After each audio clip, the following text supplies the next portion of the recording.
Hey guys, welcome back to the podcast, back by zero demand. We're still here doing it. I'm here with Mike, Mick, and Ian. What up? Ayo. What's up? Again, off to a great start. Wow. Okay. So our second installment here, the first one, we pretty much talked solely about the Open, how it went, and then moving forward. Today we're going to talk about Mick's dominance in the quarterfinals, and then we are also going to talk about the different cycles coming up at East and West now that we have about 2 to 3 weeks left in the existing cycle. So we'll just go ahead and get right into it. Mick, let's start, with you. You had a really nice quarterfinal run. Yeah, I was, I don't want to say pleasantly surprised. I think I looked at the workouts and I was like, I have a fair shot at doing all of these. I liked the programming a lot. I looked at the 5 workouts. The one thing I was a little nervous about was getting them done. I had a small time constraint. But leaving those 5 after I was all done, I came away with like a few reflections. And the first thing, I think my body felt way better after doing 5 workouts than I thought it would. I thought I was going to be wrecked. And I think that's a testament to having my nutrition and my sleep and all the mind, like the building blocks, but all the things that a lot of people don't have dialed in that they kind of like put off to the side. I think that was a big thing in keeping my body feeling good for all 5 tests. So I was totally expecting my last 2 tests to feel like crap, and they didn't. And I had planned to be like hydrating the week before. I was really intentional about my sleep. Just like all the little things kind of came together. And so that was great to feel the way that I did going into the last couple tests. And then the workouts themselves had like a lot of really positive surprises in there as well. The first workout was a lot of gymnastics movements. And so I was a little nervous because super technical, and when you go under fatigue, sometimes those things can break down, and I felt like I put together a really good workout. So that was great to be able to like handstand walk and do ring muscle ups in a way that I felt proud of, even though it's not something that was particularly my focus throughout the year. My focus leading up since last year has been strength, but I think I saw the strength come through in those movements, so that was awesome. And then the heavy barbell, which has traditionally been my downfall, felt strangely and in the best way really good. I think as I got more reps in, and that was test 3 with the clean and jerk, as I got more reps in, the better it felt, which was cool. My first couple reps, I felt really shaky. Maybe that was a confidence thing. Maybe like I didn't warm up the right way. But then as I got more and more under my belt, I felt more confident, and that was awesome to do the 185 clean and jerk, because that's my 1 rep max. Or was my 1 rep max. We'll see. I think the one thing that I didn't expect to happen in quarterfinals was my mental clarity, and I kind of talked about this on the last podcast, how as an athlete in the Open, I was a lot smarter, and I think in the quarterfinals, I had a workout or 2 where I just wasn't as mentally dialed in. Maybe it was like the exhaustion, and that's kind of where I took the hit. But I couldn't seem to like get myself hyped for the 5th workout, which I did 4th.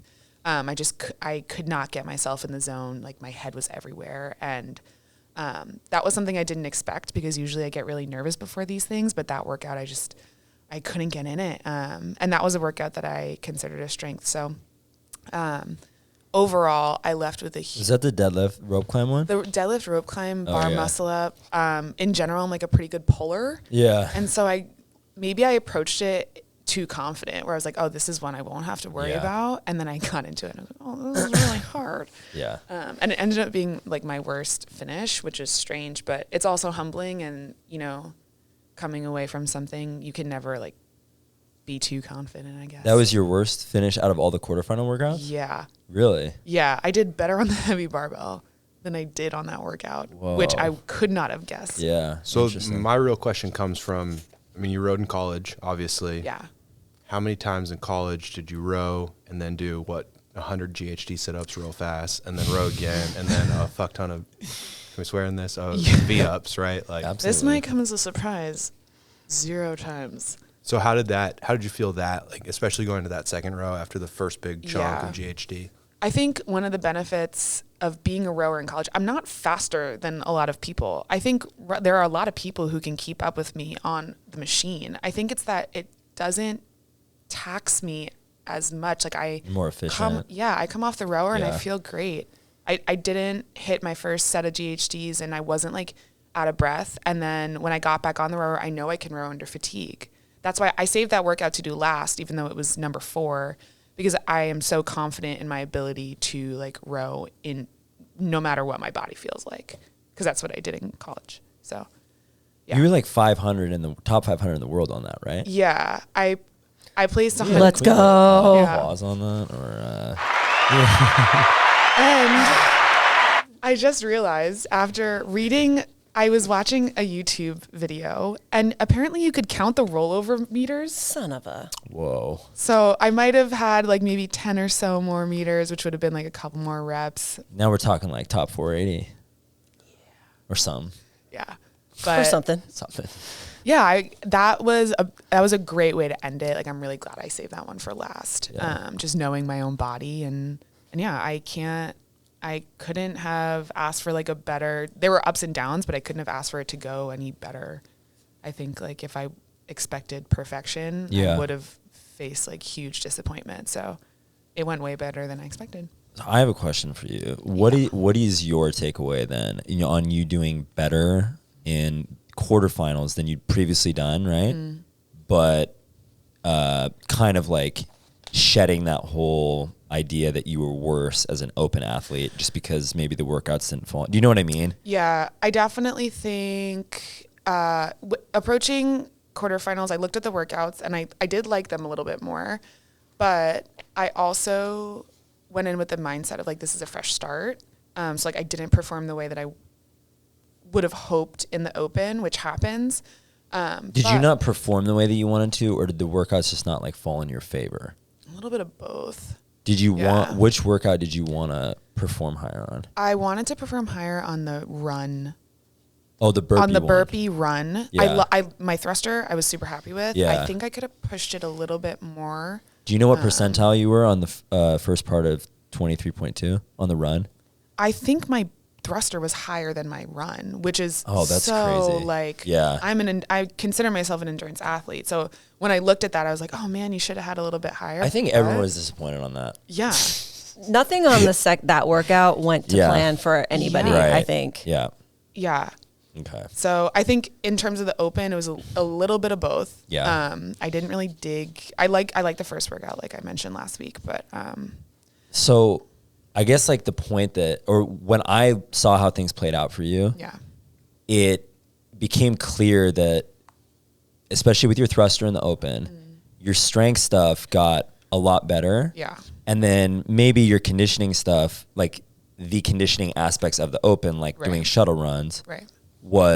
you were still probably top 10% on that workout. Yeah. Okay. So like you stayed top 10 on all the stuff that you're like already good at. Yeah. And then your strength rose up. For sure. And in the open, you're like, okay, I'm maybe not 97 percentile, I'm 96. But then Right. what really matters is like how you do in quarters, right? Right. And what was previously fucking you, or I'm sorry, like messing with you and holding you back in quarters year to year was the strength. was the strength. Yeah. And then you did better in quarters than you did in the open. And so Yeah. I kind of viewed it as like well, okay, this girl might not be like, as good in practice, but Sure. she's like actually better in the games. Does that make sense? Yeah, I definitely. Allen Iverson. Let's go. That's me. The similarities are crazy. The answer. I definitely approached the quarterfinals as with a new mindset. It's like a fresh start. Yeah. And leaving the open. And maybe that was part of it. Like I needed to have maybe I needed to come out of the open a little disappointed or like a little chip on my shoulder to get to the quarterfinals and be like, I'm going to fuck this up in the best way. And maybe feel like I had a little bit to prove, but Yeah. Dope. I get that. Totally. so I'm glad the season played out open 2 quarterfinals. I'm glad it played out the way it did. Yeah. I would have hated for like one of those open workouts that I didn't enjoy and didn't play in my favor to be in the quarterfinals and then have that kind of like be the spot on my. Yeah. Right. So. Yeah. Interesting. All right, Mick. So you kind of talked about how do you want to say just fucking what? Fucking murder Ian. Do it. Sorry, what? Okay. No, okay. Dearest Americans, it's time to wake up and face reality. Because here at CrossFit Issaquah, we're starting new cycles. Mike, let's talk about that, huh? Can't even compete with It's it. perfect. That was Yeah, wonderful. That was really good. incredible. Right? Yeah. So Love speaking of, it's new cycle time. We got West and East both starting new cycles. Shout out to both gyms. Shout out to both gyms. Conglomerate, Issaquah, watch out, take over. So we'll talk about both cycles. West being in the hypertrophy conditioning coming up, leading us into summer, and then East will be starting their strength cycle, which is the cycle that West did last summer. So just to kind of give everybody, some information on what to expect in the upcoming months. Let's talk about West first. So Mike, you just kind of want to talk about what hypertrophy is and just some of the stuff we're going to see moving forward.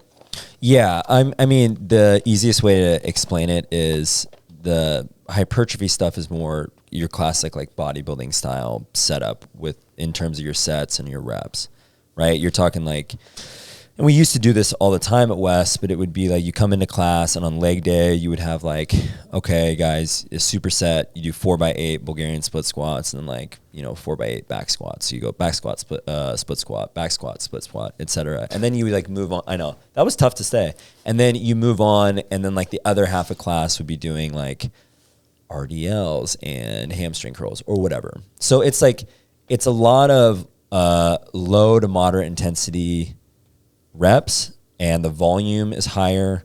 And the idea there is to just get the pump to your muscles, and then the conditioning work on top of that is pretty similar to what we see throughout the rest of the year. There's not going to be a ton of like conditioning tests.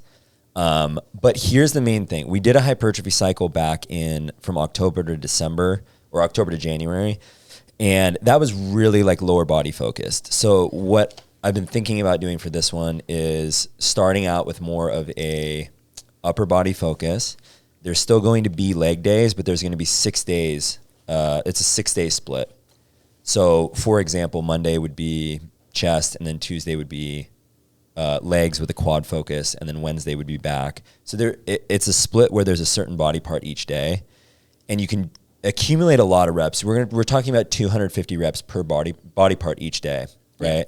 Now the different thing about this is that Saturday would be an actual like arms day, and you're still going to have conditioning class. It's not like you're going to come in and you're just going to do arms. But anyway. Well, just to interrupt really quickly too, I think it's important to say like, you just said 250 reps in a class. So like what? That would be like including the accessory stuff. Totally, right? Yeah. But so like in a full day of training, right? So I think just looking at the fact that like what fatigue will look like, what wear on your body will look like, will change. Like this cycle may not necessarily be the like, oh, I'm laying in the corner in a sweaty mess. Right. Because I just did a 15-minute 100% effort, right? Yeah. But then when you look at the reps, all the like breaking down your body that you're doing in a hypertrophy cycle, like you're still going to get that level of fatigue, and then it's just going to be different, right? Right. It's not going to feel, because the goal here, you guys, with the hypertrophy cycle is more benefit with less weight. And the reason is because this is not a strength cycle where you're trying to develop like a lot of familiarity with heavy weight, and you're trying to lay off of your nervous system so that you can handle the 250 reps. So the cycle that we're doing at East, we'll talk about that in a second, the rep schemes are going to be way lower than what you guys are going to be doing at West.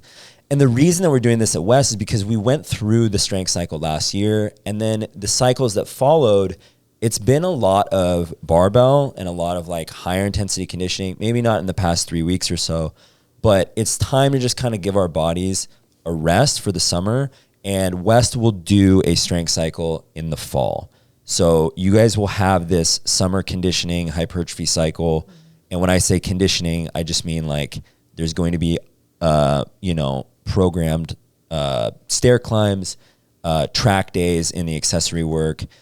So it's just a little more outdoorsy. And then you also have that ability or, the opportunity to put on that lean muscle mass if you guys want to. And that's just what I think everyone is kind of like in the mood for. And we're going to go that route. And if everyone, if I'm wrong and people wanted to do strength and said, then they'll be able to do it in the fall at West. But yeah. Can you talk a little bit about kind of impacts on like what your body will look like, what your muscles will look like, kind of the why behind doing this hypertrophy cycle and then leading into a strength cycle? Yeah. Like what I got my abs show more or whatever's happening in the summer, right? And then setting up for the fall with the strength cycle. Yeah. So I was just talking with Mick about this the other day. When you guys increase the size of your muscle, right? Your muscle has a greater potential for strength. Okay. So if I have you doing, 100 reps of biceps, obviously look at him. I'm sorry. If I have you doing 250 reps of bicep stuff, right? And 250 reps of tricep stuff every Saturday, think about what you're doing right now on Saturdays. Now, granted, you guys work your triceps and your biceps passively and other things, right? You do pull-ups, you do push-ups, etc. But when you add that amount of focused work, you're going to grow the size of the muscle, assuming your, nutrition is like you're eating enough, etc. And so, you're not necessarily going to be able to go back to your bench press right away with a bigger tricep and be like, here we go. It's time to blast my 1 rep. You still need a cycle after that. So you've built the muscle up, you've blown it up, your arms look bigger, your chest looks bigger, etc. And if someone's sitting here like, well, I don't want to hulk up. That's not why I joined CrossFit. Here's the deal. If you're someone who wants to lean out, you need lean muscle mass. And a lot of you need to wrap your head around this, that you would need to put in so much extracurricular activity, i.e. shooting a needle in your butt, to look like this scary person that you're thinking you're going to look like, right? And I don't even know if that's how they take steroids. I just read about it. Sure. Okay. And hey, if I took steroids, those would be pretty horrible steroids. So, thanks a lot. I'm going to PT now for my shoulder. My point with that was, look, putting on muscle is not a bad thing. Everyone needs to do it. Okay, just straight up. That's why you guys joined. If you're like, no, I joined to be lean, you still need the muscle. So back to Ian's question. You've blown up, you've increased the cross section of the muscle, right? Your muscles are bigger. That doesn't transfer immediately to strength. Then doing a strength cycle, because your muscle has a greater potential for strength, now you can actually try to fill up that potential. Okay, now is everyone going to actually use 100% of their muscles' strength potential? No, it's almost impossible, right? Like Olympic lifters use 90% or something like that, 93, 97. It's and we as average people use 60 something. Yeah, it's in the 60s. Right. So think about it like that. If you're just trying to raise your 60% to 65, you can't just keep hammering away at strength stuff. Yeah. This will kind of play into what we talk about with the cycle that East is on, pitfalls of doing strength for too long, etc. But so does that answer your question? Oh, totally. Okay. Yeah. Well, and then Ian, have you done the hypertrophy cycles yet? I think we talked about this. Yeah, so I've done a couple summers ago. Okay. We did one, and That's then right. we did I guess it was last summer with all the it felt like 600 back squats for time, followed by wall sits, followed by. Okay, yeah. That sounds like a really good program. Yeah, let's do so it. so well thought out. Yeah. You know what I'm talking about, Yeah. right? It was super, super heavy lower body volume. The one we did this past year. Yeah. Oh, dude, yeah. Yeah, that was a lot. That was a hypertrophy cycle. Yo, yeah. It just was. It was a little bit different than where it sounds like this guy's going, right? Yeah, and so the last thing I'll say on this, you guys, the hypertrophy cycle that we did back from October to January, it was structured in a way that was high intensity interval hypertrophy.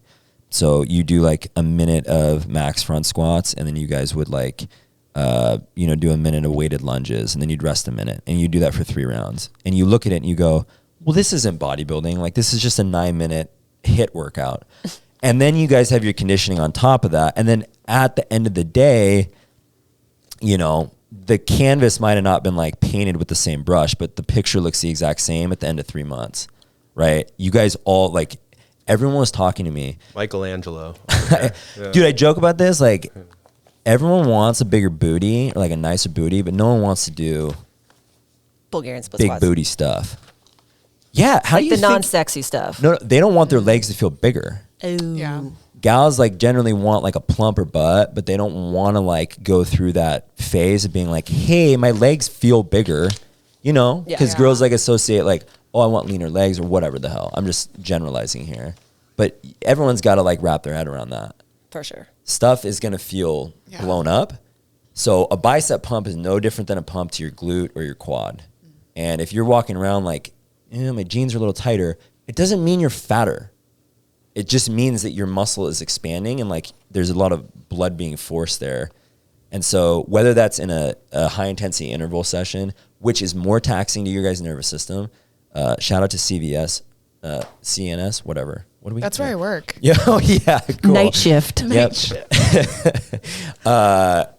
Yeah, so that hypertrophy cycle with the high intensity interval format was exhausting. Right. And like what Ian was just talking about, 200 back squats right into the, the lunges and the bike sprints, terrible. I don't ever want to do it again, but it made my legs change. And now we can accomplish the same thing, just in a little more lower intensity fashion for not only our legs, but our upper body more so now. Yeah, whenever I hear that we're doing a hypertrophy cycle or like some sort of like hypertrophy conditioning, I know we all have like our favorite cycles, but like for me, I've done a few now, and these cycles are the ones where I see the most progress. Yeah. The hypertrophy one? Yeah, as far as like In aesthetically. body? Okay. Oh, Yeah, like as far as how I look. Yeah. For sure. Like anytime that we've done these are the ones where if my food is dialed in, then I see the best results. Yeah. Right? Like Right. you're just leaner. And yeah, like there are going to be some body comp changes, but like it all balances out. Like I know that people do have like their favorite cycles. So I'm a little biased here because I do really like this kind of training, and it is just like a really nice switch. You do feel pumped up, and you do feel like you look different, Yeah. and that's like, I mean, that's my main goal in the gym is to look better. And so like when we do these like hypertrophy conditioning cycles, that's definitely like what I'm into. For sure. And I think too with like something that has been positive for me, like outside of appearance wise, but is also injury rehab and prevention. Like, oh cool, I've got this messed up shoulder that has been, Mike Shoulderlean Dolan over there, that has been bothering me forever, right? Yeah. But then when you're introducing a bunch of like really super hyper specific like muscle group stuff where you're being really intentional about movement, about repetition, all that sort of thing, it gives the opportunity for those muscles to, while they're growing, they're healing themselves For also. sure. Yeah. So then it's like, oh, now I feel even in my arms, that sort of thing. It's Right. cool.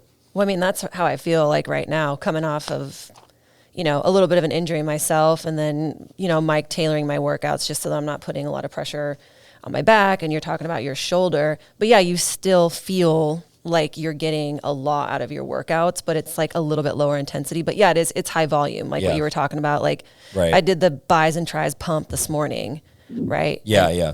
And yeah, you better believe you're going to feel it. I mean, you're not doing a lot of barbell work, but still like it's intense in its own way. Right. Yeah. Yeah. And yeah, it's like what Ian just said about injury prevention and stuff. It's tough to rehab injuries when like your main shoulder movements throughout the week consist of push press, push jerk, wall walk. These are all things that fatigue and like, involve your shoulder, but they're not very like isolated and controlled. They're dynamic. Like the first two movements I mentioned, like the push press and the push jerk, like you're using a lot of your hip to get that bar moving overhead. And so like a lot of times your shoulder can kick on in a position where it's not stable or it's not fully like confident in itself. Mm-hmm. And so the way that you build that up, like he was talking about, is through just doing like a seated dumbbell press or something. These are movements that are seen as like, oh god, it's accessory stuff. Like when are we going to do like actually put a heavy bar over our head? And it's like, well, dude, most people need times of the year where they're not putting a heavy bar over their head so their body can actually like, take your time. Yeah, you're close. Push dude. something, Ian. Oh, Okay. All right, guys. Ian's a new soundboard guy, so we're just giving him a trial run. All right. it's going back. Yeah. Well, I mean, and we talked a little bit about this. Like, I know Ian, he had the shoulder injury. I have a little bit of a back thing right now, but Oh, just a little bit. a little bit. I can't walk. Stacy can't stand up, guys. Stacy Numbutt Earthly over there. That's fine. Yeah. Hey man, the pain is just in my butt now. It is no longer all the way down my leg. I was gonna say, Leave it, pain guys. is more in your head. Leave it. I want to clip that. Impossible is nothing. Leave it. Leave it. No, but like, so when I did, I had the injury in my back, like I felt the moment that it happened, but then when we talked about it, it was like, okay, yeah, it happened on the 3-rep max clean. Yeah. But we had just done a year of like probably more barbell work than I had done in my whole life. Like since the strength cycle last summer, I think we've probably done more stuff, even if it's been lightweight on the barbell with the Olympic lifting than I ever have. So like for me, a cycle like this, and I know this is selfish, but we all think about ourselves at the gym. So when I see a cycle like this come up, I'm like, exactly what Ian said. Oh yeah. That's what you said? That's what you think? That's what I said. I 100% said that in my head. I was like, oh yeah, let's go. Oh yeah. And I said it real. Okay, we got to stop the whispering. It's making me uncomfortable. Stop, please. All right. Go I was on. going to say my final takeaway, though, is I think just like hearing what all you are saying and knowing what I know about how the body works is I think it's really important in this cycle to be okay with not being collapsed on the floor in the corner. Yeah. And like knowing that like it is important to follow kind of like, hey, for health, for actual progress, like we want to see you keep getting better and we want to see you not get hurt while you're at it. We want to see you keep showing up at the gym. And if you're going full send, like we all love, do we all love 10 to 15 minute, like 100% Metcons with snatches and wall walks and all that stuff, right? It's not my favorite. Right. But like, we do them and like we go all in, but if you do that 6 days a week, all summer, come fall, like you're not going to be able to move, right? And so like we've got our normal lives to worry about too. We want to show. I mean, some Speak of us for yourself, right? But you know what I mean. Like we're trying to show up to the gym as the best part of our day, not the like, I'm messed up because punishment. We've done, exactly, right? And so like it's okay That was nice. to not be in like a heap in the corner. I love right? that. It's true though, right? Like it's totally. like it's what progress is going to look different for the next couple months. For sure. That's key. No, for sure. That is key. Do we have a mic drop? Like I don't know which button to press. I mean, I just wish you would have said that in a little McConaughey, but that's I don't okay. do accents. No one wants that Nobody besides wants you. that. And no one wants me doing accents. I think is important that we We'll get there. acknowledge that first and foremost. We won't. Maybe. You never know. All right. So, we just talked about Wes going into the hypertrophy conditioning cycle. A good time to kind of take it easy, a little bit easier on our bodies, but there's a lot of pump that's going to come along with it. So transitioning to East programming and the strength cycle, I think a lot of people are excited. East. I'm so excited. Was that an attempt at Arsenio? I thought it was like a dog, Nope, like that a was who let the dogs out.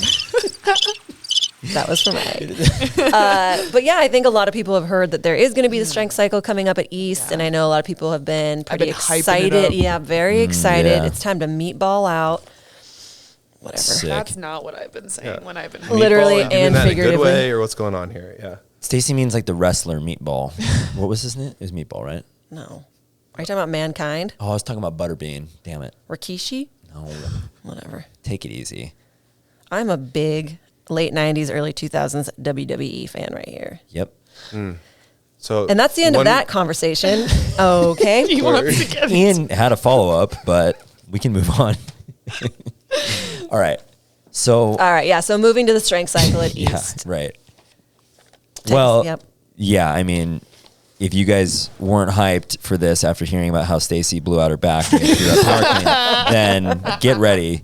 So, yeah, we're going to be doing a strength cycle starting, I don't know the exact date, in a week. So, not on Monday, but the next Monday.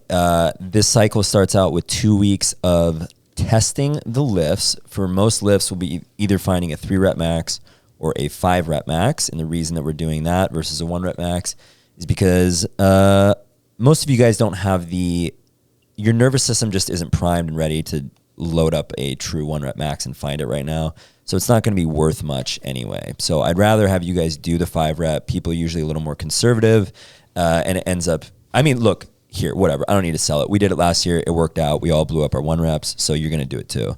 And that's the nice thing about West being a year ahead of East, is because we've already beta tested this. If it didn't work and everyone, just ended up torpedoing their 1 reps, then I wouldn't have you guys do it. So that's the deal. So like I said, every day there's going to be testing.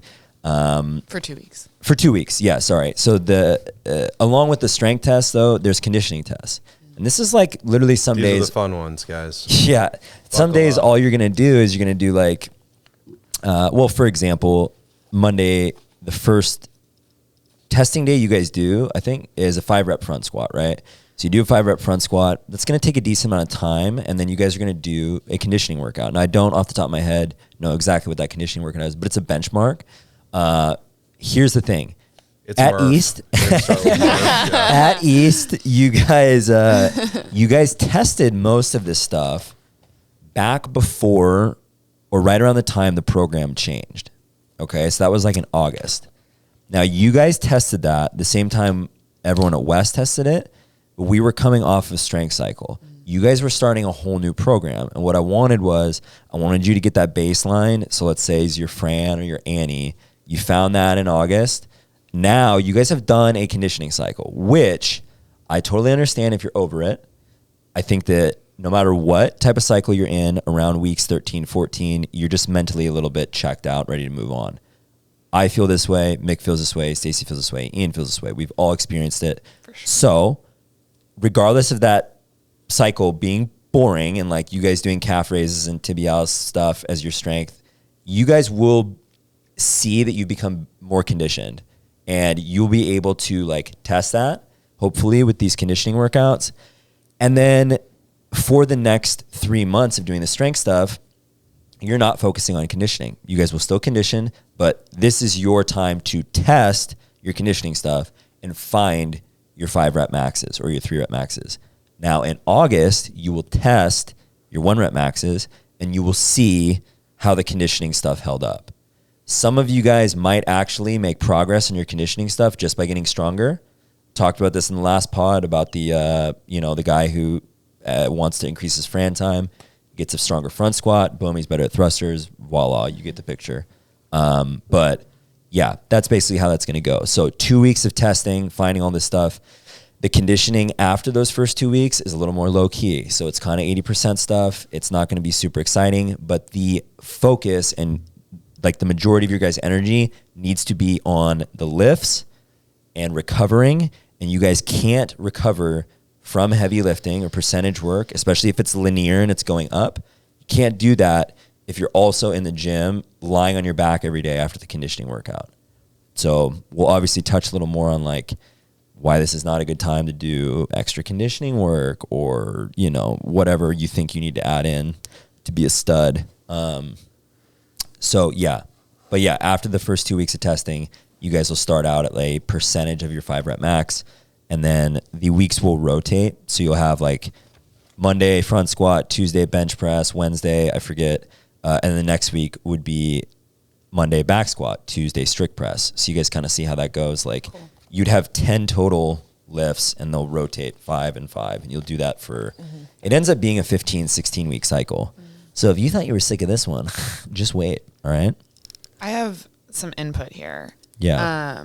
Number one, I think a lot of people are going to be like, well, how do you expect my conditioning to come back after 16 weeks of not doing a lot of it? Yeah. And I just want to say, after doing a strength cycle where I didn't even go above 60% of my heart rate last year, I remember the workout that I came back on because you kind of hyped me up about it.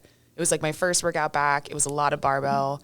And I didn't have any expectations, and I still finished like amongst the top couple people in the class.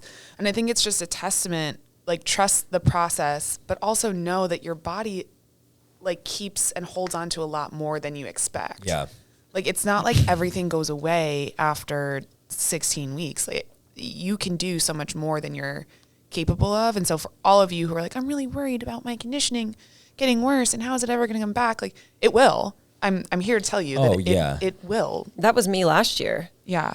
Like Well, I was, same. like I was really worried about the conditioning piece. Like when we went back and tested at the end of it, after just doing all the strength stuff and the smaller amounts of conditioning, I was like, dude, I am going to be smoked when we do this. What was it? 2K row. Yeah. We did like it was like the long ones, right? Yeah. Like I can usually gut out like a minute long, whatever. And like, just, whatever. But yeah, it was the longer conditionings I was really worried about. Same or better. Yeah. On all of them. Right. And I think for me as well. Yeah. I was about pretty much consistent on everything that we did. So. Yep. So then that just speaks to like, you still need to condition. Yeah. But it needs to be just enough to where, like you guys just said, you can go back and test it and it hasn't like drastically dropped off.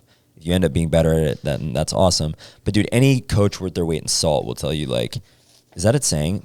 I don't know. I've never heard it. I think you're thinking about cooking. Did you say worth your weight in salt?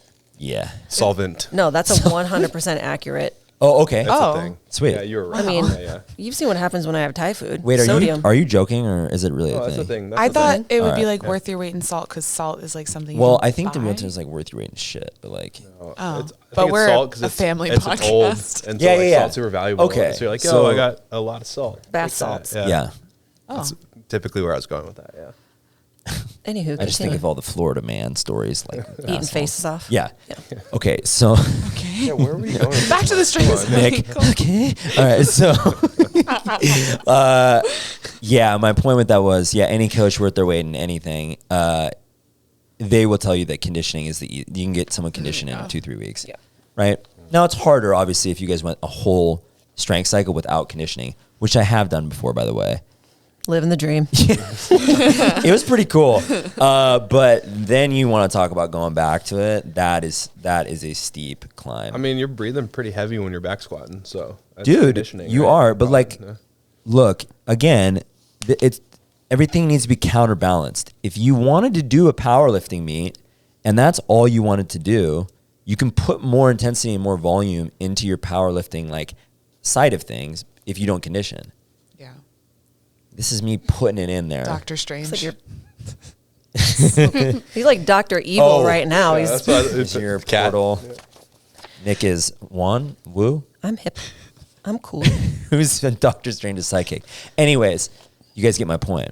Yep. Like, yeah, no, like, dude, yeah, because a 3x5 at 92% will definitely jack your heart rate up. Well, this is something that we wanted to talk about too, is like our Yeah. feeling and the experiences that we had last summer doing the strength cycle. Yeah. And for me, that's like that was my biggest takeaway is I've never done a strength cycle before. And obviously like I was worried about the aesthetics of it, and we'll talk about that later. Yeah. But first and foremost, I don't think I had the feeling yet of a true strength cycle where I would leave the gym and I wasn't like, after a 15-minute thing where you're on your back and you're just like really tired from that workout, but then like 5 minutes later, you're fine. No, the strength cycle was I went home and like fell asleep. Yeah. Like I would go home after a day at the gym doing far less time in the gym.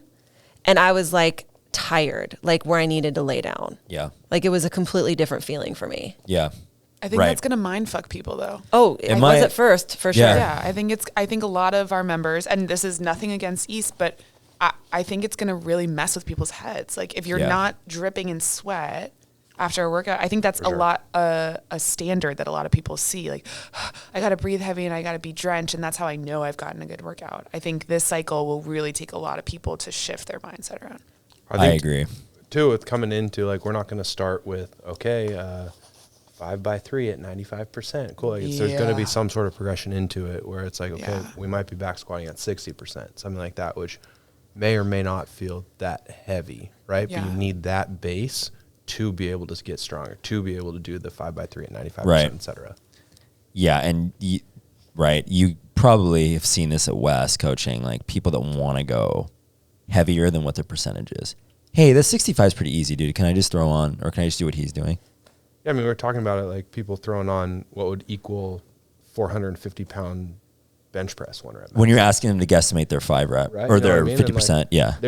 There's the time where we want to see how strong you are, but to actually get there so you get stronger, not just kind of level out and plateau right at that. Like, this is where I've always been. I've always been able to do this lift at this. Right. Well, cool. That means you also got to put in a lot of work down here. Like it's all the foundational stuff. I think I think this is going to be tough for people who family jobs like aren't in as consistent, and then who maybe miss a test or don't know their percentage, and then we kind of have to play that guessing game. And that's going to take those people to be really honest with themselves. Like if you don't have your number, you are really going to have to look in and be truthful and humble about like what is around my 60%. And that's just like the nature of group classes. Right. Not everyone is going to be there when we test. Right. Not everyone is going to be there every Monday through Saturday. There's going to be people that get more out of it, and there's going to be people that just came back from Phoenix and they need to, you know, hey man, it's just Phoenix seems popular lately. I don't know. Phoenix overplayed. Yeah, all right. Well, let's not get into a whole Arizona tangent here. Yeah, let's just Scottsdale forever. Scottsdale. Lots of good stuff in Arizona. Big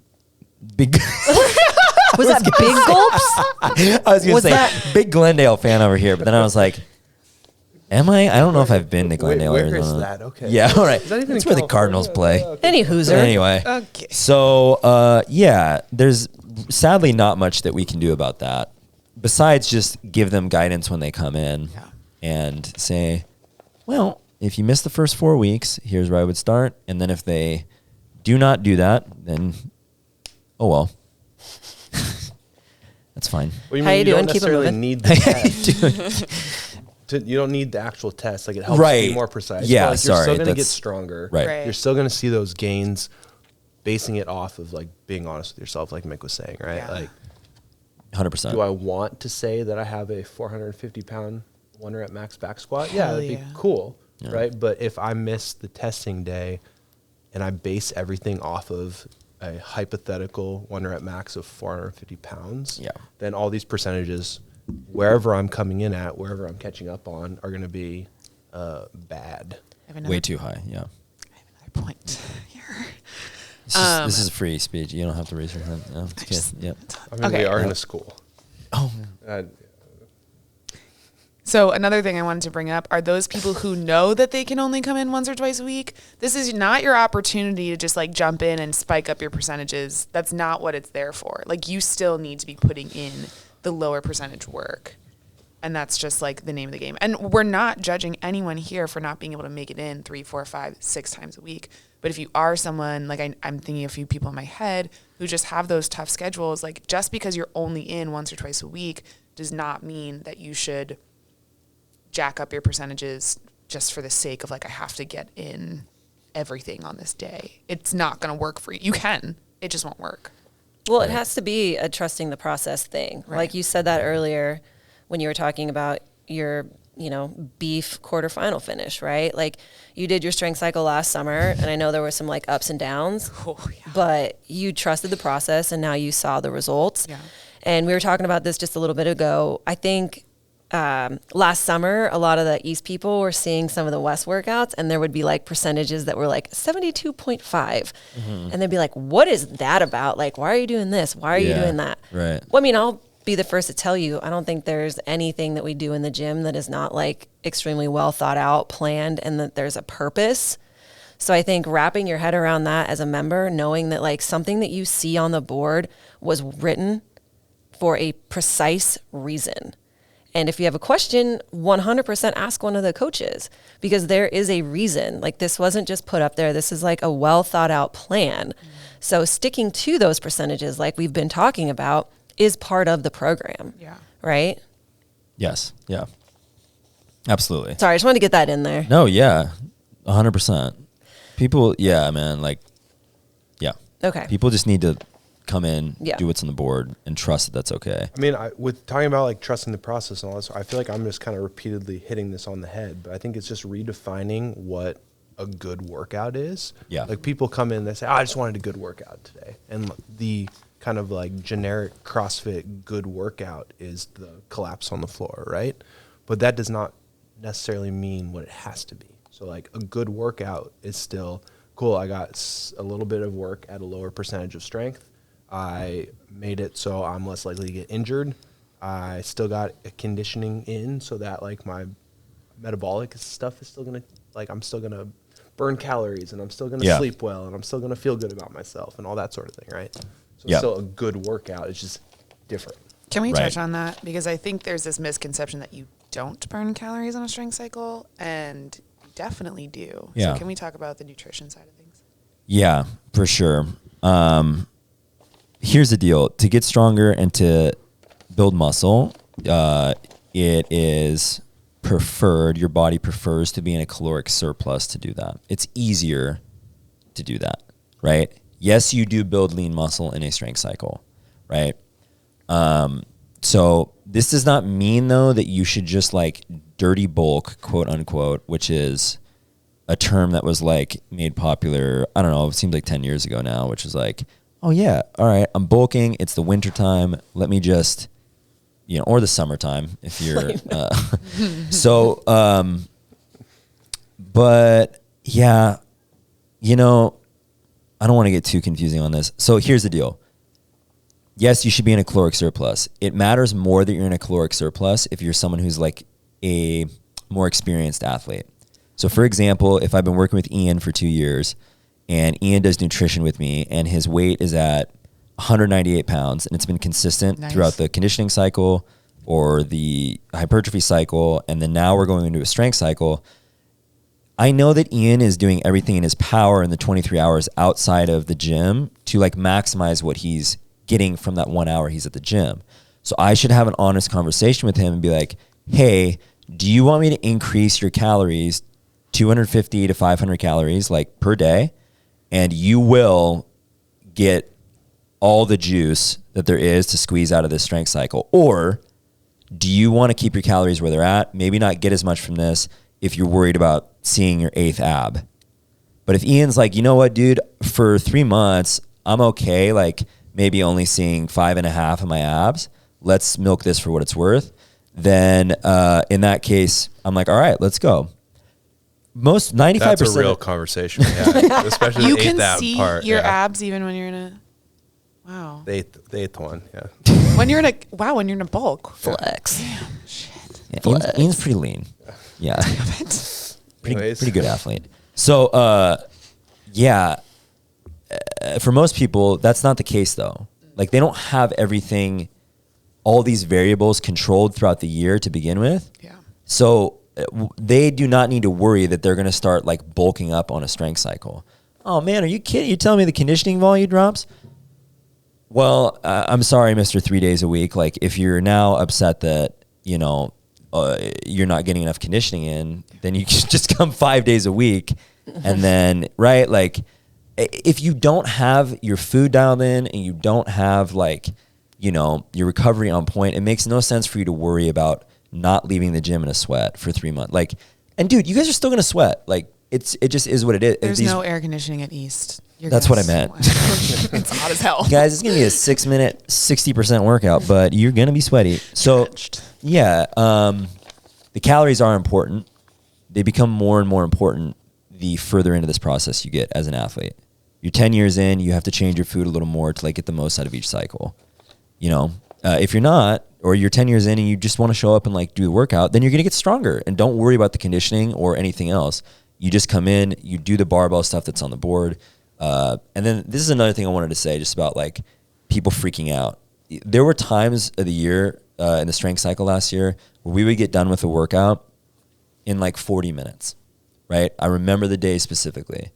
And we would leave and we would be like, that was really nice.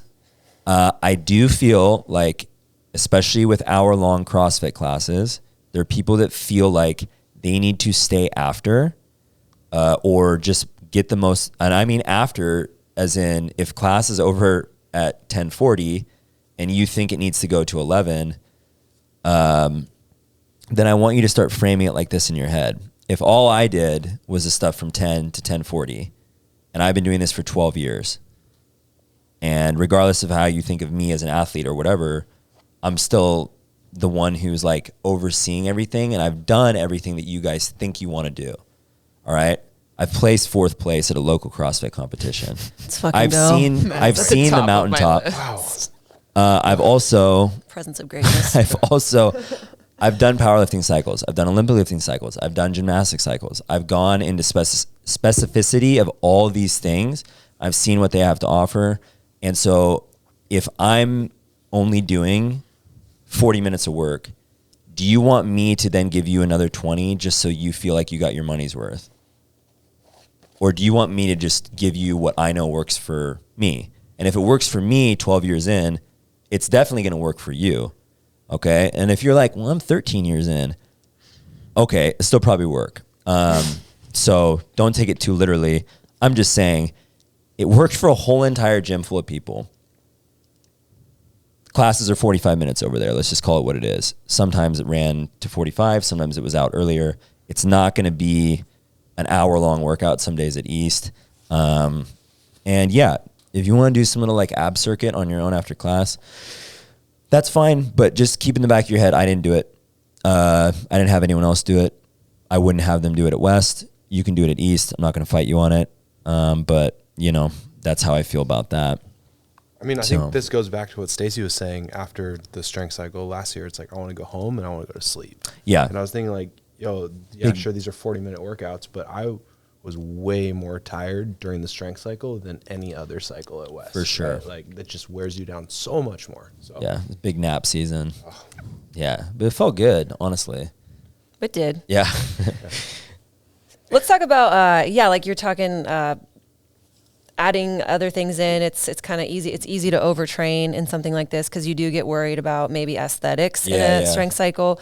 So yeah, just, you know, maybe talk a little bit about what people could see changes body-wise. And then, you know, again, you talked about having all your nutrition kind of figured out. So if somebody is coming into the gym, because I think we've touched on the person that's maybe coming 3 days a week. Yeah. But maybe talking about the person that is coming 5 to 6 days a week. Yeah. And they're pretty dialed on food, right? Because that can go, you know, up and down as well.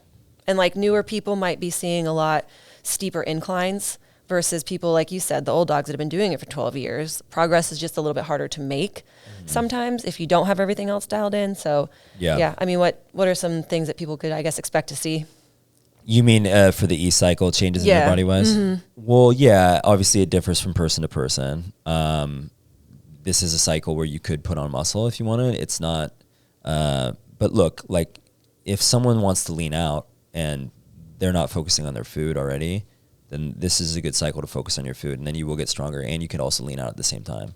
That's the nice thing about adding in a new variable. If you've never messed around with your food before, then you can kind of like, you know, reap the benefits of all of it. So you can get leaner and you can get stronger in one cycle.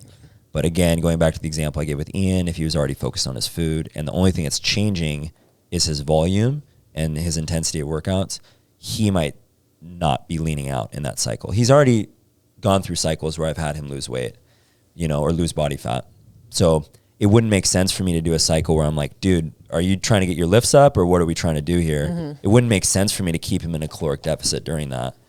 But again, it's just about having an honest conversation with someone and telling them, do you want your quads or your glutes or your shoulders to look like this? Then you might have to do this with your food so that it supports your lifting. Mm-hmm. And if they're like, well, this is bigger, but this is also bigger. I'm like, well, we don't spot train. So I know that's like popular for, you know, you see this all the time with influencers or whatever. But there is nothing weirder looking than a girl with developed glutes and her legs aren't developed at all. So if all you do is hip thrusters and banded monster walks and you don't do anything for your quads or your hammies, it's not good. It's just the same point applies to in your entire body. If I'm going to be focusing on getting like one part of my body bigger, I want all of it, or I'm sorry, I should use the term more muscular. I want it all to get more muscular. Right. I'm not just doing my abs. I'm not just focusing on my shoulders. Everything benefits everything, right? Mm-hmm. So, yeah, you guys, yeah. Well, does that make sense? And going back to injury, like if you're just going to train one part of your body the entire, like if you're going to have that focus, like you're screwed. Right. And that's not to say like someone's doing the same thing every day. It's just every leg day if all you do is your glutes. Right. Right. Yeah. Yeah. And because all those surrounding muscles are also supporting like the movement that you're doing. Okay, I see what you're saying. Yes. So like if you're going to develop your glutes, great. But you also want to be able to like squat to the toilet, which requires like mobility, strengthen your quads, strengthen your hamstrings. Yep. It just has to, you have to go all in. Right. All. Yeah. And one other thing about the program, right, for East is when you guys start doing more barbell stuff and it's higher intensity, the accessory stuff, it is a little more geared towards recovery and like prehab and rehab.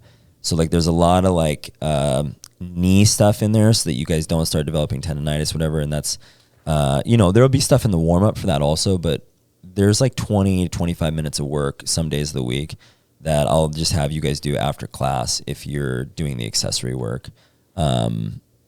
So in case you're wondering about that, why can't I do bodybuilding or why can't I do an extra conditioning workout? It's like, well, if you want to last these 16 weeks, you guys are going to want to be doing the rehab stuff also. So that's the deal on that. Yeah, for sure. I think another thing that I liked about the strength cycle was, it kind of exposing some of your deficiencies, or, if like you kind of... Stacy staring straight at me. You were just the only one that She's like, was I making was like eye contact sharing with a me. barbell with Ian for every of the strength cycle last year. It's like, okay, cool. Stop it. No, but I mean, I definitely... when you think that you have certain skills dialed in and then you get into a strength cycle, it is interesting to see how much more you can do to improve on those. I know like my upper body, like it's never been my thing. Like I feel like I've always been like leg centric, but Stacy's front squat is insane. Thanks, man. It's like wild to watch. Appreciate that. So is her thruster. Too soon, man. Too soon. I don't know what button it Too is. So. I was about to hit applause. Okay, you want to know what? I'm gonna expose myself here. Okay. That's not what I meant. I meant like I'm gonna tell you guys. Stacy's like, oh, you're going to make fun of my performance? Well, here's my naked body. Yep. By exposing, I meant that I was going to share a secret. Yeah, no, the thruster in the open workout did suck. And like, even before I did that, like I went back and I looked at all of my like strength cycle lifts and I was like, oh, hell yeah. I got my front squat. Do you see this overhead squat I put up? Do you see this back squat? Do you see this? I should for sure be able to do. What is this character? What accent? Next episode, Stacy's going to talk only in that voice, so stay tuned I for feel next like week. everybody has heard me talk in this. Does the southern comes out a little when I Yeah, definitely. Okay. All right. Well, when you're hyping yourself up. right, I guess. I don't know. Anyways, my point being is, yeah, I got to see like a lot of these things, but then if they don't carry over, blee blah, whatever. It was also the first, like my first real exposure into Olympic lifting and being able to like test those Olympic lifts in the beginning and then do a lot of that skill work throughout the strength cycle. Whether or not it contributed to the dodgy back right now, it was still really great to do over the last year because I feel like just my excitement and understanding of Olympic lifting did really improve. And I mean, I think that's where I definitely saw the most, like the deficiencies, like just horrible technique on something that I haven't done a lot of. But sometimes when you do have some strength, you can rely on your strength. When you're like, oh, well, I mean, I must be decent at this. I can do this way. It's like, no, you're just kind of strong. And so it like makes up for other, but it makes up for other. You're really strong. Well, thanks, but I could be better. I hate everybody. I hate all of you.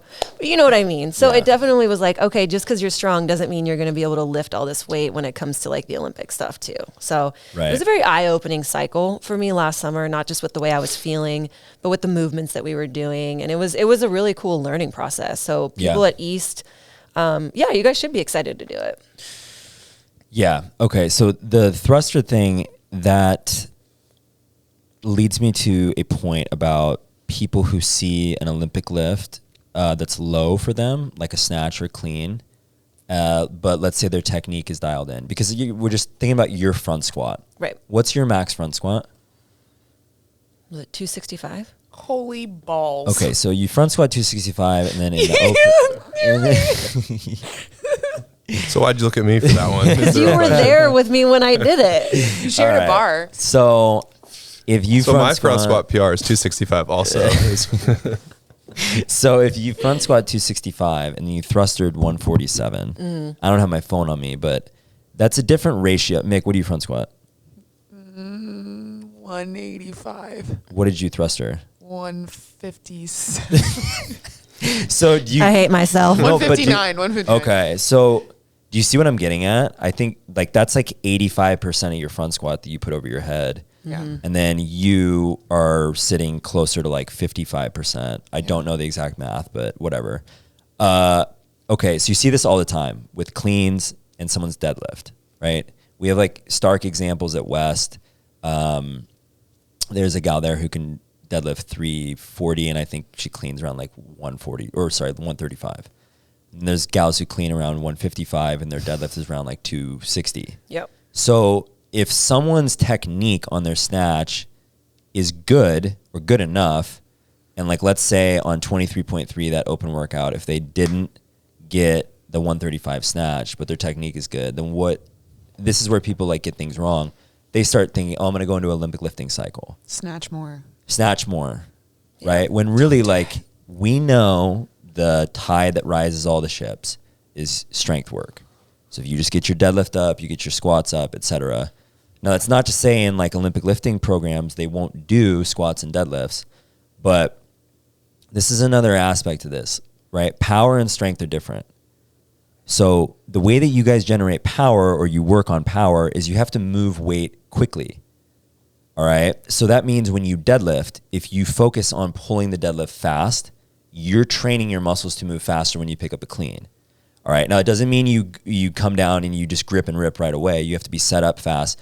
But when you pull that 135-pound bar off the floor for a deadlift when you're warming up, you pull it as fast as you can. Same with 225. Same with 315. And then you're training the muscles to fire faster.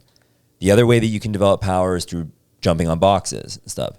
The Olympic movements themselves, cleans and snatches, those are displays of power. Those are not like tools to develop power. So if you keep doing a 135 snatch slow as hell when you're fresh, you're not getting any more powerful. You might be making your technique worse, etc. You'd be better off doing a strength cycle and just doing, focusing on moving those bars as fast as you can. That even goes for your strict press and whatever else. And then you go back to it 3 months later, whatever the deal is. And if you've done your box jumps and you've done your lifting fast, you will be a more powerful person. Now, this doesn't mean if Ian's trying to do a 405-pound deadlift, it doesn't mean his bar is going to fly up. It means the fact that he's trying to make it fly up is what's recruiting those like fast twitch muscles. Okay. Even if if it takes him 4 seconds to pick it up off the ground, right? He's still, because he's trying, versus you see this all the time. Oh, I'm just going to go slow because I don't want to hurt my back or whatever. Right. And that's like stuff that's taught to people like when they, have a personal trainer, like focus on form. Yeah. But speed is power. So like, you gotta, yes. Don't get confused in thinking that all these things that like held you back in the open aren't all pointed back to strength, because they are for the most part. So going back to your thruster, it's your overhead press. Like we know that. We've always known that. If you front squat 265 and you just, you fail halfway up on the thruster, dude, it's just that you don't have the strength lockout, or your position is what's messed up. A lot of Olympic lifting coaches say like, I don't teach people to get more powerful. I just teach people to be more efficient in positions so they maximize the power they already have. Right. And that's, 80 to 90% of what like Olympic lifting coaching is just looking at someone and being like, well, this could be better.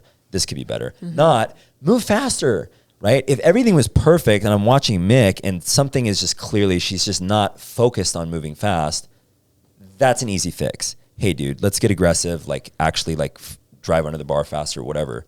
But for the most part, it's just little changes you can make that maximize someone's efficiency. That's making them more powerful. Outside of that, the speed, the power, it's all developed from strength stuff for the most part, and plyometrics. But, I talked about box jumps in the last episode. You can't get too carried away with that. Right. So does that make sense? Like it all circles back to this cycle. If you guys are weak on the main compound lifts, your squats, your deads, your bench, and I mean weak relative to you, not, well, I'm never going to have a 315 bench. Why are you trying to make it seem like I need that? I'm not. I'm just saying like a lot of you guys just need stronger squat, stronger posterior chain in relation to where it was at based off what I've seen. Did you have something, Mick? No, I was raising my hand because I'm weak. You're not weak. You know that you like have areas you can raise up, right? But like, yeah. I think too, like looking at strength cycle still impacts conditioning cycles later down the road too, right? Oh, like We used the Fran example last time where it's okay, cool, 95 pounds, you get stronger. well, if you go faster in Fran, it's going to be harder also, right? You're going to feel like it's a more conditioned DT, something like that. Yeah. It's like, oh, shoot, if you can clean 135 faster, you're going to be going through the conditioning workout faster, right? So it's just the building blocks for that too. Right. Yeah. But even with like the rowing test, like at the end of it, how I was saying we either were the same or I think I was a little bit better. But I mean, yeah, the strength cycle was, you know, like my pull was probably stronger. My pull was probably more efficient, right? Because I was just like coming off of using every single muscle that I had. And I was just like the strongest I had been in a while. So even without the, you know, the cardio motor, like the strength still pushed me to be like where I was. I'm so excited to test the rowing pieces. Yeah, we know, Mick. We know. Well, look at it this way. Would you rather have a 500-pound deadlift in a 7-minute mile or a 400-pound deadlift in a 6-minute mile?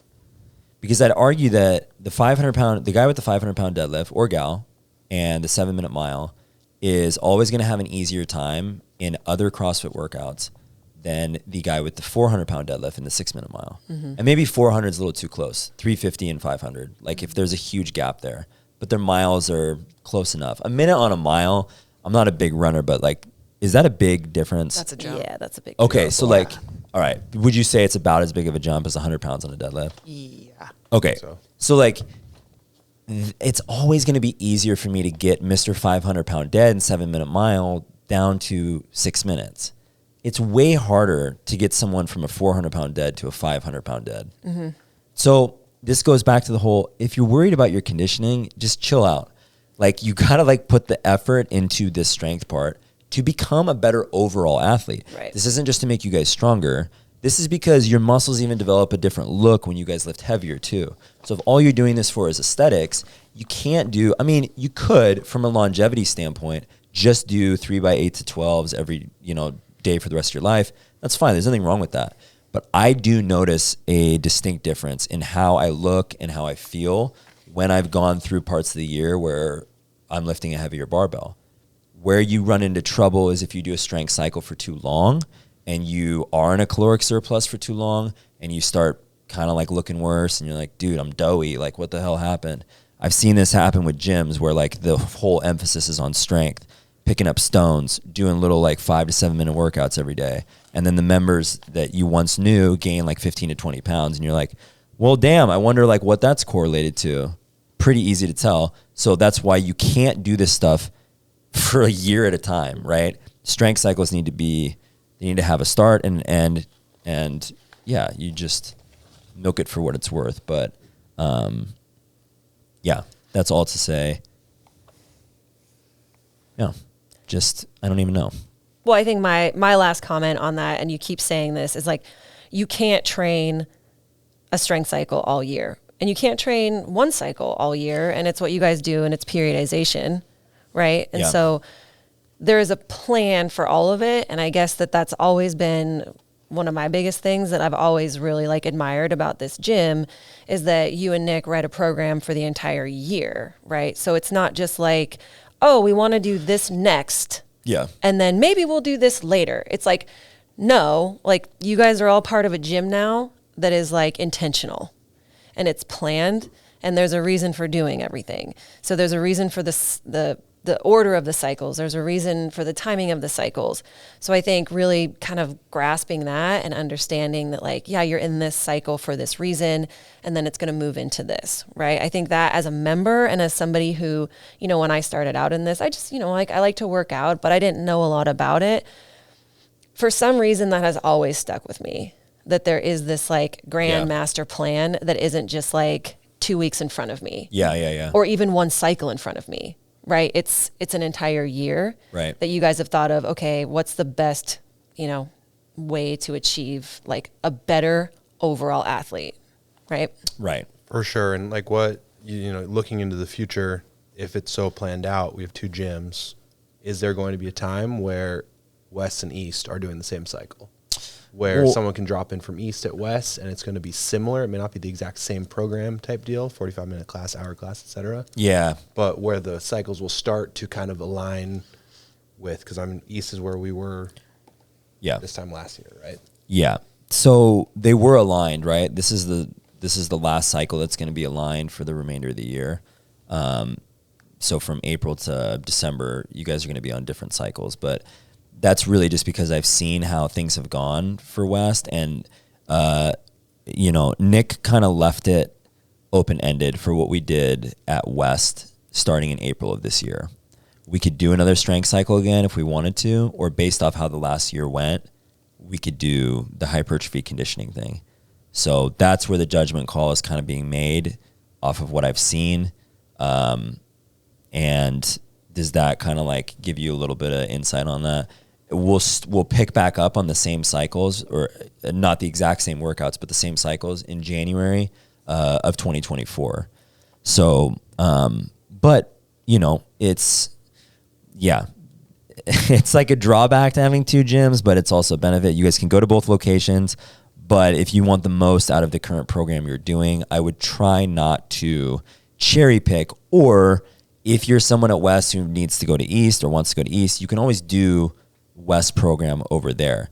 Now, here's the last thing I will say. If you're listening to this, well, maybe not the last thing. I don't know where I'm going to be in 2 minutes. Pretty close. Now. Pretty close. Yeah. We're getting the wrap it up box from our producer over here. Okay. So the last thing I was going to say, oh man, I think I have ADD. You think? Oh, yeah. We all do. So I don't know.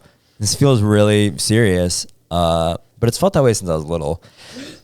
On next episode. So no, hold on. What a tagline! It's felt that way since I was little. Insert so many jokes here. Mom, you're right. About my ADD. My chest hurts. Okay. Can any of you guess what I was going to say? Honestly, at this point, I think we're probably closing it up here. You were talking about jumping back and forth between West and East, potentially cherry picking. You can always okay. Go to East thank you. Yeah. All right. So if you've been listening to this and you're like, West program sounds a little bit more appealing to me than East does, I'm just going to like go to the East class and do West program. That's okay, but there is a huge mental component to doing the strength cycle. You guys are going to have your names on boards. You're going to have all of your conditioning tests and your charts. And it's not to show off. It's so that you guys don't have to spend time looking at your phones or going into Wodify or asking the coach, hey, can you look up my 3-rep front squat? So look, there's a camaraderie aspect to doing cycles together. Totally. And I've thought about talking to specific people and being like, look, based off where you're at, if you want to do the West cycle, you can do that. If you want to do the East cycle, you can do that. I would just do the cycle of the gym that you're at, because that circles back to what we were talking about just trusting everything. So I don't want anyone to try to or I would strongly encourage people not to listen to this and think they should do one program over the other. If you're at West and you're like, I'm really jonesing to do strength stuff, just hold on until the fall. If you're at East and you're like, hell no, dude, I'm ready to step on stage. I'm going to the Emerald Cup next year. I can't be doing anything that's going to Mike is going on stage too. He's been practicing his poses. Speaking from experience, fully. Decompression breathing. He is so tan right now, actually. It's the tan in the lines so they stick out more.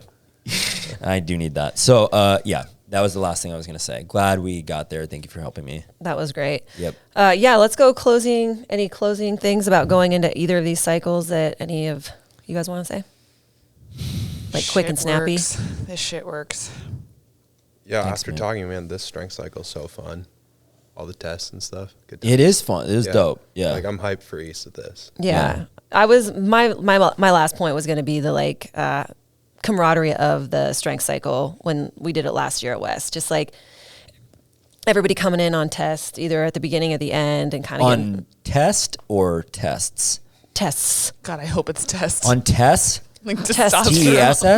No. Who's oh. I thought you were talking about testosterone. That's what I heard that's what I said initially. Then she said Tess, like a person. Oh, it was a silent T. My bad.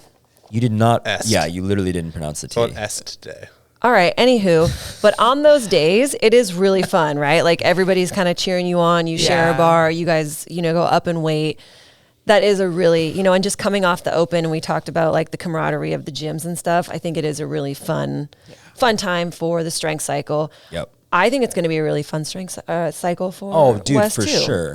It's summertime's always fun for both. Yeah, it is. They're just different things. And like Mike was saying, if you're jonesing for the strength cycle, just chill out. It's going to, it'll be here quicker than you think. Yep. Look, East, I'm excited for you guys to do it. Just because I've seen how it played out at West. So I really can't comment on, I'm also excited for West, but I don't know if they're going to like, because I haven't seen them like it yet. Yeah. So why would I sit here and be like, you guys are going to love it? That was Stacy's Southern accent coming out. That was a little different than Vindication. Anyways, cool. Moving on. Closing thoughts, gang. That's it. That was it. Wrap that up. Yep. All right. Go ahead, Mick. Hey guys, thanks for listening to our second podcast episode. We hope that you enjoyed it. Leave a comment if you did. Mike's a big talker. Wait, did you want me to say that out loud? Okay, wait, retake. Hey everybody, thanks for joining us in our second podcast episode. If you liked it, let us know. Leave a comment on wherever you're listening, and we hope we see you back here for the third. Peace.